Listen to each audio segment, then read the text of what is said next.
hemos querido darle la palabra a Diego de la Torre porque después de la reflexión desde Naciones Unidas, buscando la interacción con los distintos elementos, después de la reflexión desde el Instituto Peruano de Economía, el Pacto Global en el fondo es un rol solo de empresas comprometidas, responsables, pero empresas. ¿En qué medida esas empresas aceptan la interferencia de la sociedad civil en sus metas? ¿Y en qué medida eso es una ayuda que les obliga a ser más proactivos o al revés, a protegerse contra eso buscando? Bueno, en realidad, desde hace muchos años ya hay una alianza del sector privado formal con la sociedad civil para, un poco como estamos en un encuentro iberoamericano, un poco citando a Cervantes, ¿no? Cervantes tenía esta vocación, el Quijote de Cervantes tenía tres aspiraciones. Uno, la vocación por el ideal, que creo que todos queremos que nuestro país sea un país desarrollado de primer mundo, la cortesía y el buen humor. Y estando en este auditorio, que se llama Juan Julio Vich, yo estudié en esta universidad, él era una persona que encargaba esos ideales, era un jesuita que tenía esta vocación por el ideal de la ejemplaridad. Lo demostró cuando fue en el secuestro de la Embajada de Japón acá en Lima por el MRTA. Él quiso esta vocación por el ideal. Él tomó la decisión de quedarse a acompañar pastoralmente a los rehenes, ¿no? Entonces, esta vocación de dar el ejemplo es algo que a los empresarios, por lo menos los que hemos estudiado muchos en esta universidad, queremos pasar del éxito a la trascendencia. Queremos que la presencia de nuestras empresas haga que la sociedad esté mejor. Y eso ha sido posible y se da en la práctica en esta alianza del Sistema de Naciones Unidas con el sector privado para promover 10 principios en temas de derechos humanos, medio ambiente, derechos laborales y anticorrupción. Como decía Margaret Thatcher, nadie se hubiera acordado del buen samaritano si solamente hubiese tenido buenas intenciones. También tenía dinero. Es muy importante crear riqueza, ¿no?, para poderla distribuir, ¿no? Y hablando de la desigualdad, que todo el mundo habla del tema, si bien es cierto, no es algo… yo también hay que ver eso con cuidado, porque hay lo que se llama la tiranía de la igualdad. ¿Qué es preferible? ¿La igualdad en la pobreza o una moderada desigualdad en abundancia? Que es lo que se da en los países desarrollados, ¿no? Porque vemos el modelo de la desigualdad en pobreza, de la igualdad absoluta en pobreza, lo vemos en la película, la vemos ahora en Venezuela, ¿no? O la hemos visto en Cuba. Y vemos en otras sociedades avanzadas, se tolera una desigualdad con una safety net social, con un estado de bienestar que provee, ¿no?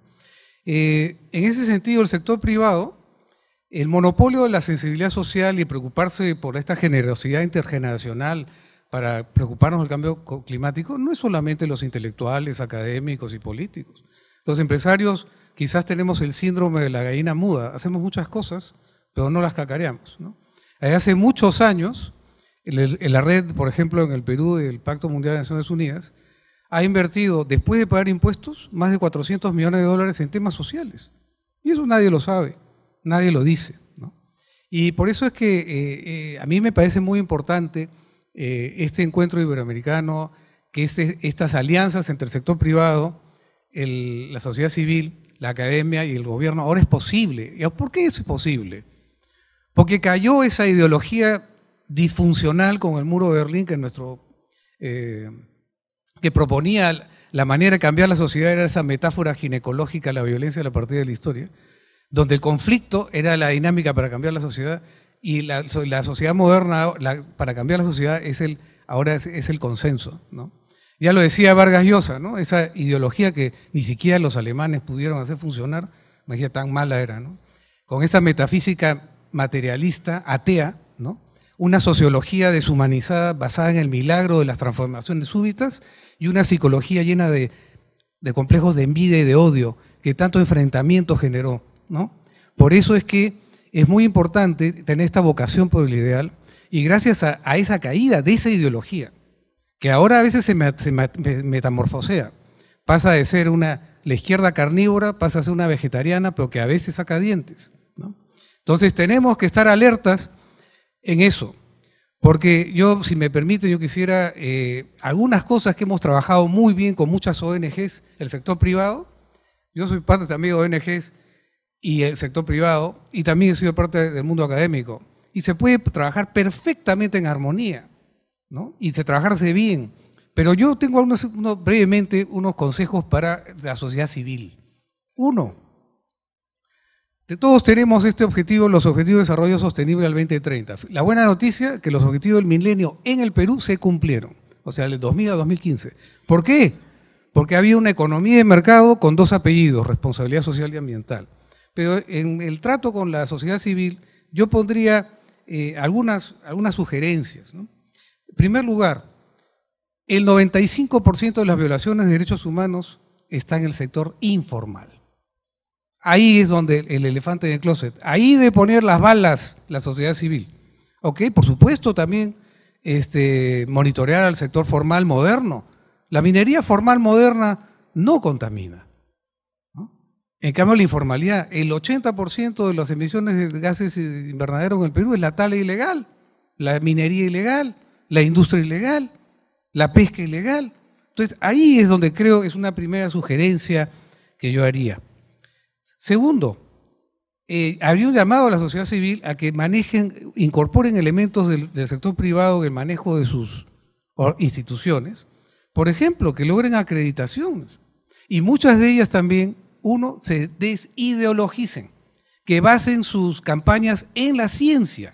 Porque francamente, y eso lo hemos vivido todos los peruanos y empresarios peruanos, los formales, los que nos hemos quedado acá, invirtiendo en el Perú, tratando de hacer lo mejor que para contribuir a reducir la pobreza, que el Perú lo ha hecho, es totalmente irresponsable que por razones ideológicas, que un neomarxismo disfrazado de izquierda vegetariana, detienen inversiones de 4.000, 5.000 millones de dólares que cumplen con todos los protocolos ambientales y las detienen. ¿Por qué? Porque la pobreza es caldo para ellos, ¿no? Caldo de cultivo para ellos. Entonces, hacer un sistema de acreditación, así como los empresarios tenemos nuestras acreditaciones internacionales ISO. Eso es una innovación que la empresa privada peruana hizo en Naciones Unidas. Pedimos que los informes de progreso del Pacto Mundial también las hagan las ONGs, porque así como hay responsabilidad social empresarial, hay que pedir responsabilidad social de las ONGs, porque en ese mundo también hay corrupción, también hay ineficiencia, hay 90% de gastos administrativos, viajes en primera y bistecs en Nueva York, ¿no? Y mandan un PowerPoint de 10 con fotos de indígenas y es una estafa. O sea que, por favor, el monopolio de la corrupción no está solamente en el sector privado. Entonces yo pediría eso, acreditación, y formar con el sector privado moderno lo que denomino los cárteles de la integridad, los cárteles de la formalización. Eso sería un pedido, ¿no? Y bueno, hay muchos otros temas que quisiera tocar, pero no quisiera, yo quisiera, realmente soy muy optimista. Lo que ha pasado en el Perú, por ejemplo, en los últimos 25 años, hemos reducido la pobreza de 58% a 20%. Ahora está subido un poquito a 21%. Y eso es notable, y eso es por la inversión privada, formal, porque los programas sociales solamente explican el 20% de la reducción, ¿no? Y también, como el otro día estábamos en una reunión en la CONFIEP, el tema de los programas sociales, por supuesto que son importantes, pero solamente para la gente vulnerable, para los niños en necesidad, de los ancianos. Si no creas una hamaca, ¿no? Y eso no es saludable, ¿no? Entonces, creo que y sobre todo que los programas sociales tienen que planear su propia destrucción, obsolescencia, que no sean necesarios. Y debería estar dentro de eso de su planificación. Gracias.